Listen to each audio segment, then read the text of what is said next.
Hi everyone, in today's video we're going to show how unidentified swing flaws can take down even the highest projected of pro hitters. We're going to show on the left hand side 3 examples of first round draft picks and specific swing flaws that prevented them from either reaching or succeeding at the major league level. First example on the left hand side is Josh Vitters, a 2007 first-round draft pick of the Chicago Cubs.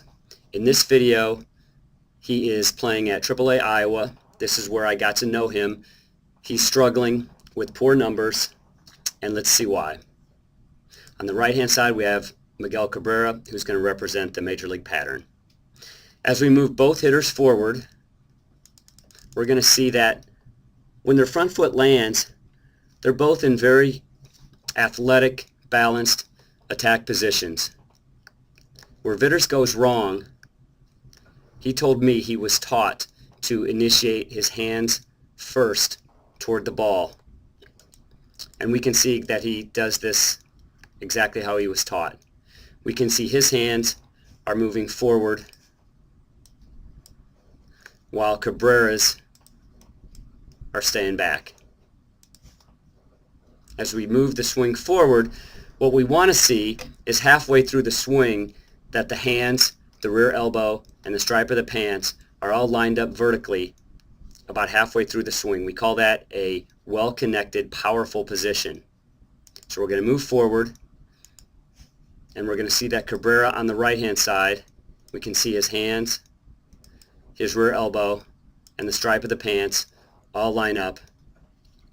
And we can see that Vitters, because he was taught to initiate his hands ahead of his lower half rotation, we can see that his hands are way ahead of his rear elbow. So basically what Vitters has done is he's sabotaged the kinetic sequence, which tells us that the swing is built from the ground up. That means the hips go first, and then they're connected to the rotation of the shoulders, which go next, and then the shoulders pull the hands, which stay back, and the barrel of the bat then whips through with the most amount of power. So anyways, after talking to Vitters, showing him pictures of his swing, videos of his swing, I got him to understand that the lower half of the body has to go first, while the hands and the barrel of the bat has to move behind his body so he can stay behind the ball. After a couple months, he figured it out. His numbers improved greatly. He was called up to the Cubs. He was successful, very successful in the beginning. Here's video of one of his first hits, and we can see that he does a good job of keeping the bat back behind his body. You can see that right here, very similar to Cabrera. And we can see that his hands, rear elbow, stripe of the pants are lined up. This was a double. He also had a couple home runs. He's got the kinetic sequence down. We can see that his hips went first while his hands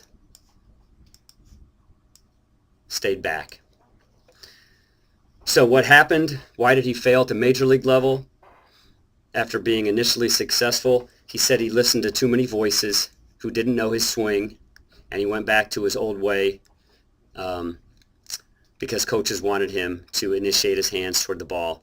And I also have video that shows during a BP session, we can see that he does exactly that.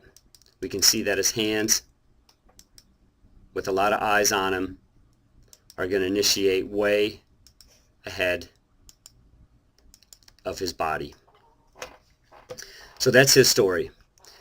Second example I have is Mike Olt, who was drafted by the Rangers in the first round in 2010. We'll pick a new player that can represent the major league pattern. We'll do Mike Trout. We'll sync both players at contact, And we're going to notice that both of these players also do a good job of their timing move. When their foot lands, they're both balanced, their hands are back, they both look very similar. We're going to see that if you've seen some of my other videos, that the Major League pattern shows us that the hitter knows how to turn the barrel behind his body. And we can see Trout doing this. Where Olt goes terribly wrong is this swing flaw of dropping his barrel almost straight down when he initiates, or right before he initiates his swing.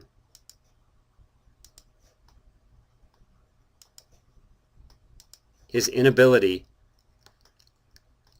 to understand this and completely fix this is what prevented him from succeeding at the major league level. He was a highly touted prospect. I remember talking to one of my friends who's a major league hitting coach who just couldn't understand why nobody fixed this, saying that major league players don't swing this way and he's never going to make it. So that's example number 2 of a first-round draft pick failing because of an unidentified swing flaw. The third example I have is a Class A player, first-round draft pick of the Cardinals, and this is 2018. He's in Class A in Peoria, and let's compare him with, let's do Matt Carpenter. Actually, let's do Joey Votto. We'll put Joey Votto up there. I took video of both these players. Let's get them both synced at contact so they're all in the same positions. Now, Plummer's problem, once again, first round draft pick, is a timing problem. A lot of hitters, when they first come into pro ball, don't understand how early you have to get the front foot down. They were able to get the front foot down late when they were in high school or college, but it just doesn't work at this level. And we're going to see what I'm talking about. As we move the hitters forward, we're going to see that Votto's heel is already planted, and we're going to see that Plummer gets his foot down almost right before the ball is on him. That's 1, 2, 3, 4, 5, 6, 7, 8, about 8 frames after Votto has his foot down. So Votto has 8 frames longer to see the ball, to adjust to the ball, to square up the ball. And then we'll continue these hitters moving forward. We're going to see Votto square the ball up, and the first round draft pick pop the ball up, which happened quite often. So the hitter on the left-hand side has struggled for 2 years in Class A ball, struggling to be a 200 hitter, all because of a timing swing flaw that was unidentified and, to my knowledge, has not been identified yet. So there you have it. 3 highly projected players that failed at some point in their careers just because they had a major swing flaw that nobody knew existed. Thanks for watching.